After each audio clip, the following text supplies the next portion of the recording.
Bismillahirrahmanirrahim. Assalamualaikum warahmatullahi wabarakatuh. Alhamdulillahi rabbil alamin. Wassalatu wassalamu ala Rasulillah wa ala alihi wa sahbihi wa man walah. Amma ba'du. Alhamdulillah, puja dan puji serta rasa syukur mari kita panjatkan kepada Allah Subhanahu wa taala atas nikmat-nikmatnya yang begitu banyak, nikmatnya yang begitu luar biasa, nikmatnya yang tak terhingga. Mudah-mudahan nikmat yang Allah berikan kepada kita dapat kita syukuri dengan sebaik-baiknya, sehingga kalaupun Allah mencabut nikmat tersebut, kita dikuatkan oleh Allah untuk senantiasa bersabar atas keadaan itu. Bersyukur kepada Allah tentu bukanlah hal yang mudah. Bersyukur kepada Allah butuh mujahadah, butuh latihan, dan diawali dengan ilmu yang cukup. Karena bersyukur tanpa ilmu tentu tidak akan sampai. Bersyukur tanpa ilmu tidak akan bisa. Jadi jangan sombong ketika orang tidak tahu ilmu syukur, dia berkata, saya sudah bersyukur. Itu mustahil. Maka pentingnya mencari ilmu agar kita bisa mensyukuri nikmat Allah dan terus memberikan yang terbaik bagi Allah, dan tentunya kelak ketika kita wafat, kita semua dalam keadaan yang bisa kita pertanggungjawabkan kelak di hadapan Allah. Bersyukur, kemudian juga jangan pernah lupa, yakni bersolawat kepada Rasulullah Sallallahu Alaihi Wasallam. Bersolawat kepada Rasulullah tanda cinta seorang mukmin kepada Rasulnya. Bersolawat kepada Rasulullah tanda mula atau awal bagi seorang muslim ingin dikenal oleh Rasulullah. Walaupun kita tidak bertemu Rasulullah, kalau kita bersolawat, insya Allah saya yakin kita semua akan dikenal oleh Rasulullah Sallallahu Alaihi Wasallam. Maka perbanyaklah bersolawat kepada Rasulullah. Banyaklah menyebut-nyebut namanya, karena satu di antara tanda cinta adalah kita sering menyebut-nyebut nama orang yang kita cintai. Pada kesempatan hari ini sedikit mengulas tentang kematian. Setiap kita tentu harus yakin bahwa kita hidup tidak selamanya. Setiap kita tentu harus memikirkan bahwa kita pasti akan mati, akan meninggal, akan wafat. Pada waktunya nanti pasti kita akan dikuburkan. Dan ketika kita wafat, kita ketemu sama pencipta kita. Kita ketemu sama Rabb kita. Kita ketemu sama Tuhan kita, yakni Allah Subhanahu wa taala. Ketika perjumpaan menghadap Allah, maka tentu kita harus memiliki persiapan-persiapan. Makanya pada kesempatan hari ini kita coba membahas tentang persiapan sebelum kematian. Materi hari ini saya khususkan buat diri saya dan umumnya bagi mereka yang Allah takdirkan melihat video ini. Karena saya yakin di dalam agama kita tidak mengenal istilah kebetulan. Semuanya atas takdir Allah, atas iradat kudrah Allah Subhanahu wa taala. Manusia semuanya dalam genggamannya, maka jangan sombong sebagai manusia. Manusia yang sombong, manusia yang lupa bahwa dia punya Tuhan. Manusia yang yang mengakui kebetulan, dia lupa bahwa ada Allah yang maha mengatur. Kalau ada istilah kebetulan, maka di mana letak pengaturan Allah atas dirinya? Makanya Islam tidak mengenal istilah kebetulan, tapi semua adalah takdir dari Allah Subhanahu wa taala. Kullu nafsin dha'iqatul maut. Setiap yang bernyawa pasti merasai mati. Bahkan ada ungkapan ulama yang lain, setiap Bani Adam pasti mati. Kalau ada manusia tidak merasai kematian, berarti dia bukan Bani Adam. Bani siapa? Bani Iblis mungkin. Ya. Intinya yang merasa Bani Adam, artinya manusia pasti mati. Nggak ada manusia yang hidup selamanya. Nggak ada. Ya. Persiapan kematian ini haruslah kita anggap persiapan yang paling fenomenal, yang paling dahsyat, yang harus setiap kita menyiapkan dengan sebaik-baiknya. Karena seorang muslim itu pasti akan mati. Dan setiap pasca kematian pasti akan dipertanggungjawabkan semuanya.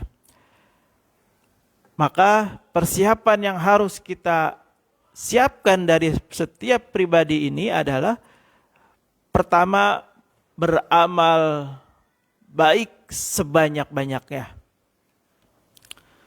Ini harus menjadi kesadaran bagi kita bahwa beramal baik itu bukanlah hal yang mudah tentu. Tapi kalau kita punya ilmu, maka kita bisa sedikit demi sedikit mengaplikasikan ilmu itu. Dan muaranya akan menjadi amal baik. Tapi amal baik saja tanpa ilmu ini juga kurang sempurna. Makanya belajar. Ayo terus belajar. Ya, apa yang harus dipelajari? Apa saja. Terutama tentang agama Islam. Karena Islam ini agama yang sangat sempurna, yang sangat mengakomodir seluruh segala lini manusia. Artinya semua aspek kebutuhan manusia di agama Islam ini sudah terakomodir.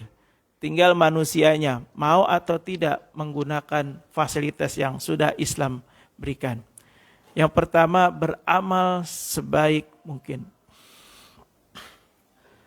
Kemudian kita bertanya, amal yang baik itu yang bagaimana? Apakah amal yang berbiaya mahal? Apakah amal yang berat? Apakah amal yang sampai berkeringat? Nah, salah satu indikator amal itu dikatakan baik apabila adalah amal itu dilakukan secara istiqomah. Ya. Dalam sebuah hadis Rasulullah SAW dalam riwayat Abu Hurairah pernah bersabda, fa inna khairal amal adwamuhu wa in qal. Artinya apa? Sesungguhnya sebaik-baiknya pekerjaan, sebaik-baiknya perbuatan, sebaik-baiknya amal adalah yang rutin, yang berkelanjutan, yang konsisten, meskipun sedikit. Ya. Jadi yang sedikit ini asal konsisten lebih Allah cintai daripada yang dikerjakan seminggu sekali, apalagi sebulan sekali, apalagi setahun sekali. Ya. Tapi yang kecil ini asal konsisten terus, maka Allah lebih mencintainya.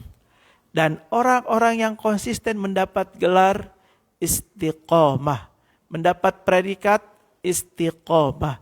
Orang-orang yang istiqomah dalam amalnya, maka Allah jamin wafat dalam keadaan husnul khotimah. Alhamdulillah ya. Terus indikator yang kedua apa lagi? Amal yang istiqomah itu tentu harus dilengkapi, harus disempurnakan lagi dengan apa? Dengan keikhlasan yang murni. Ya.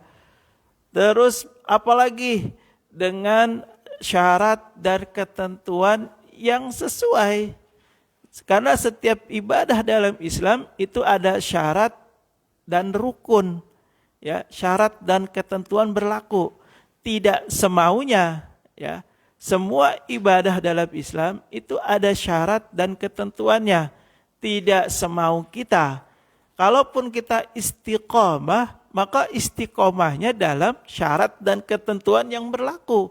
Jangan semaunya. Nah, artinya apa? Istiqomah kita dalam sebuah amal ibadah, maka harus memenuhi syarat dan ketentuan yang Allah tentukan dan Rasulullah contohkan. Nah, ibadah yang istiqomah ini, ya, itu harus luas jangkauannya. Jangan hanya untuk diri pribadi, bukan untuk diri sendiri. Ya, istiqomahnya bagus, tapi kalau diri sendiri saja yang dipikirkan, itu namanya egois. Dalam Islam, egois tidak dibenarkan. Dalam Islam mengenal konsep hablu minallah dan hablu minannas. Ya, hablu minallah adalah bagaimana kita menjalin hubungan dengan Allah Subhanahu wa taala, pencipta kita, dengan baik dan benar. Hablu minannas, bagaimana kita menjalin hubungan sesama manusia, sesama Bani Adam dengan baik dan benar. Jadi harus balance nih, harus seimbang. Ya, dalam prakteknya hablu minallah dan hablu minannas ini harus seimbang. Walaupun ada dalam kondisi tertentu kita harus memilih. Nah, ini saya ingat perkataan Gus Baha ketika kita dihadapkan dalam kondisi yang mendesak, diminta melakukan sesuatu yang mana sesuatu ini sekilas dalam pandangan nafsu kita ini sepertinya harus memilih antara mana nih yang didahulukan, hablu minallah atau hablu minannas. Nah, jangan bingung dan jangan ragu. Islam sudah menjawab. Ulama kita sudah menjawab ini. Tinggal kita ikuti ulama kita. Salah satunya yang saya ingat perkataan Gus Baha. Ketika kita dihadapkan pilihan memilih hablu minallah dengan hablu minannas dalam kondisi terdesak, maka utamakan hablu minannas. Kenapa? Contohnya sangat real. Ketika ada seorang dokter tugasnya ngapain? Mengobati pasien. Singkat cerita, di waktu dokter itu mau sholat, mengerjakan sholatnya sholat wajib, nggak tanggung-tanggung. Tapi ketika dia baru selesai wudhu, tiba-tiba datang pasien yang sudah sekarat, yang sangat membutuhkan sentuhan dari dokter itu. Maka menurut Gus Baha nih, saya tidak mengatakan menurut pandangan saya atau pendapat saya, karena bukan kapasitas saya memutuskan ini, tapi mengutip perkataan dari Gus Baha, utamakan si pasien, sholatnya nanti. Walaupun dalam proses penanganan si pasien ini memakan waktu berjam-jam, maka sholatnya bisa dijamak, sholatnya bisa dikosor. Itulah kemudahan dalam Islam. Makanya jangan egois. Jangan egois. Ya. Kalau dia egois, dia akan melakukan apa? Ya udah, saya sholat dulu. Itu pasien suruh nunggu dulu. Mau nungguin, nggak mau ya udah. Nah, coba kalau ada dokter yang model begini, udah selesai. Berapa banyak pasien yang akan meninggal dengan keegoisan sang dokter ini.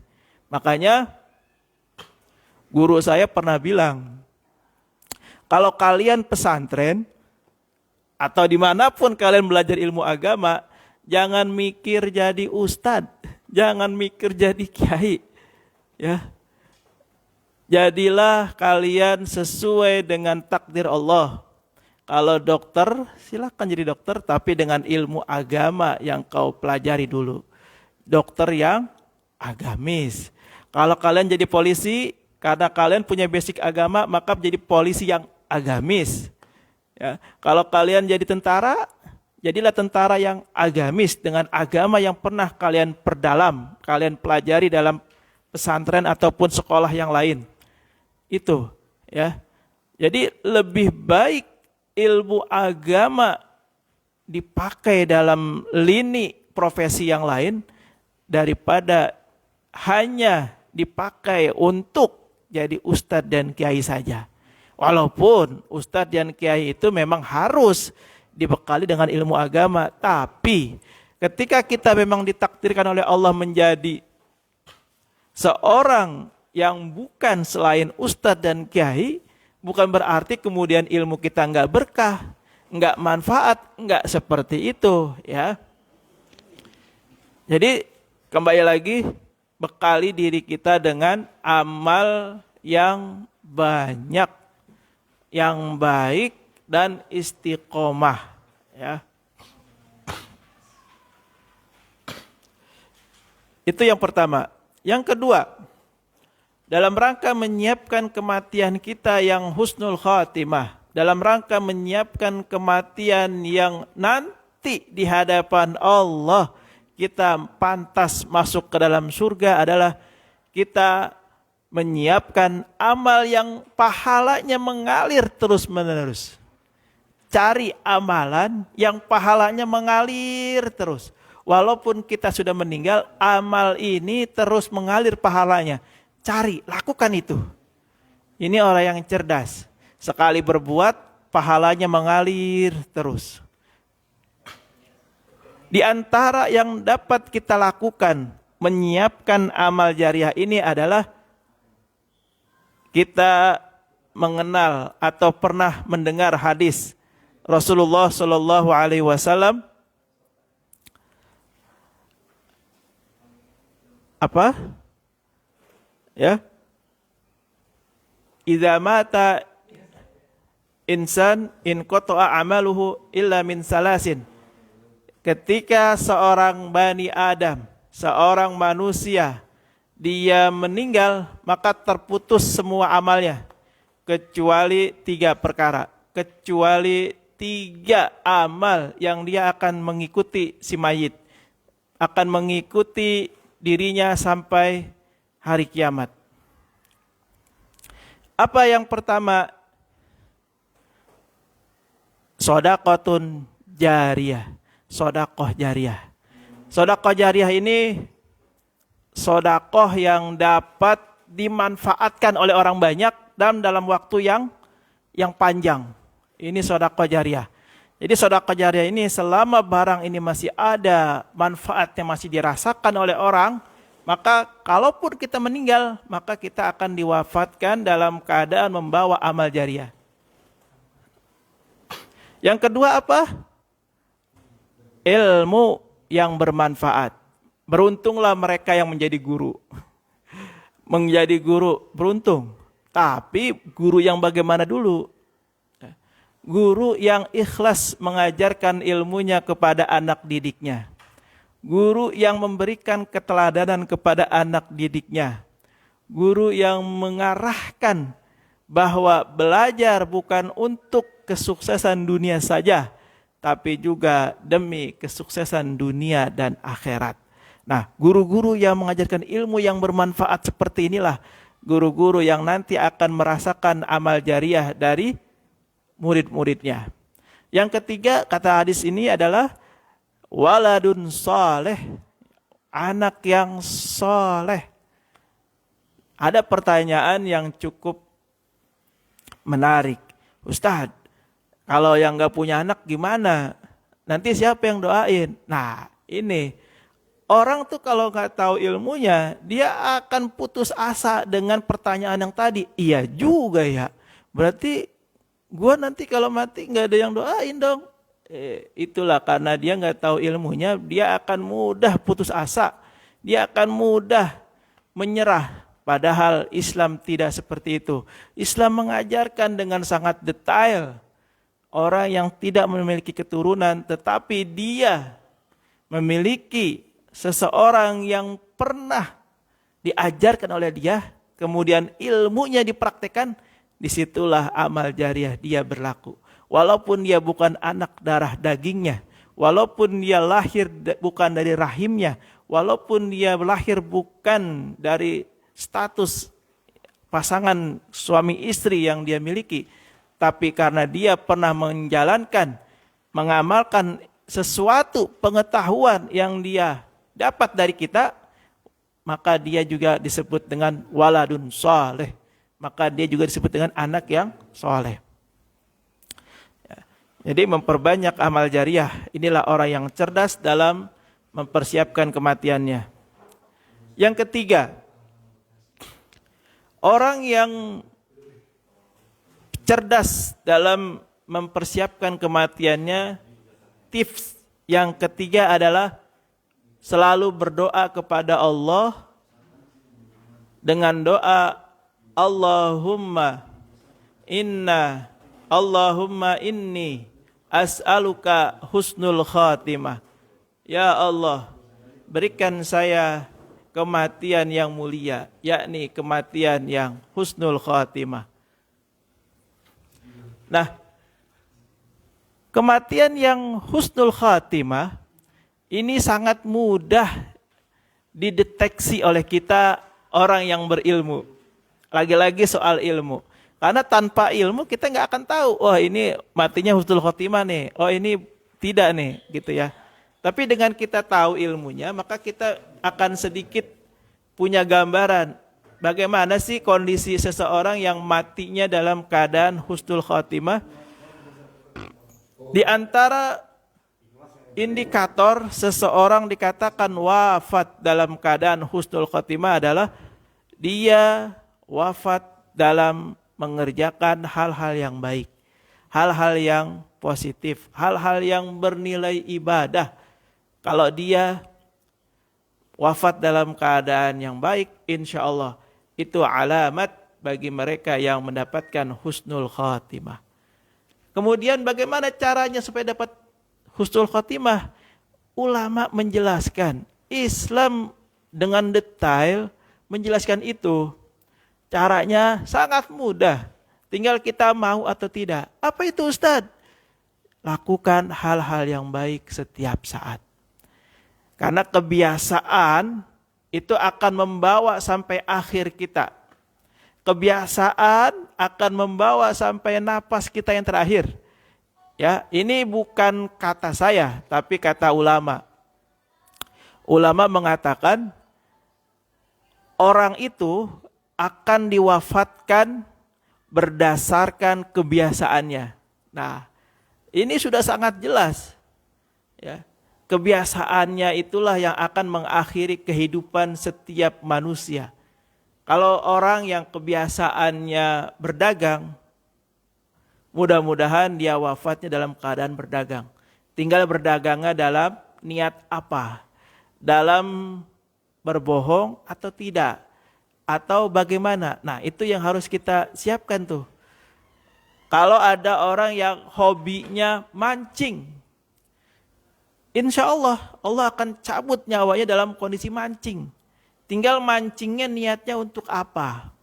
Apakah dalam keadaan lalai tidak sholat, atau setelah sholat, atau mancingnya sambil zikir, Allahu a'lam. Makanya kebiasaan itu sangat menentukan seseorang di akhir hayat hidupnya.